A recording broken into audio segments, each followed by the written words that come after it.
नमस्कार दोस्तों, स्वागत है आपका हमारे चैनल ओम स्पिरिचुअल जर्नी ओम पर। सूरदास जी का नाम किसने नहीं सुना। सूरदास जी एक बहुत ही बड़े कृष्ण भक्त, विरक्त एवं आशु कवि थे। उन्हें भक्ति मार्ग का सूर्य भी कहा जाता है।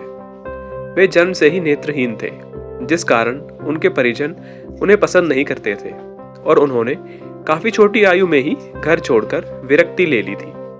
सूरदास जी के जीवन से जुड़ी ऐसी अनेकों घटनाएं हैं जो उनके और कन्हैया के बीच एक मजबूत रिश्ते की गवाही देती हैं, और उसी में से एक है जब नेत्रहीन होते हुए भी सूरदास जी को हुए भगवान के दर्शन।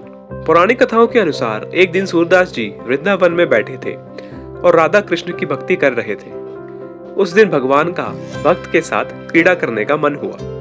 कन्हैया बोले, राधे आगे मत जाइएगा, आगे बाबा सूर बैठे हैं, उन्हें पता लगेगा तो वे चरण पकड़ लेंगे। राधा रानी बोली, मैं तो जाऊंगी।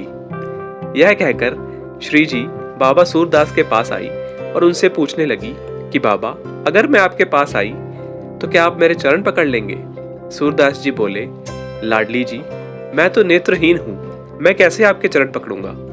यह सुनकर राधा जी सूरदास जी के निकट जाकर उनसे अपना चरण स्पर्श कराने लगी। तभी कन्हैया चिल्लाए, बाबा आगे से नहीं, पीछे से चरण पकड़ना।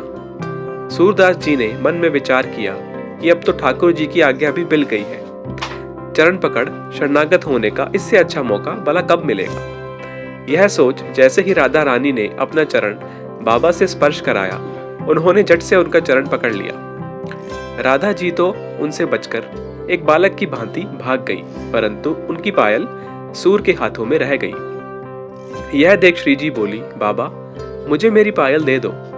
यह सुनकर सूरदास बोले, मुझे क्या पता यह पायल आपकी है। आपके बाद कोई और आकर मुझसे पायल मांगने लगा तो मैं क्या करूंगा। हाँ, अगर मैं आपके दूसरे पाँव में ऐसी पायल देख लूं तो आपको यह पायल दे दूंगा।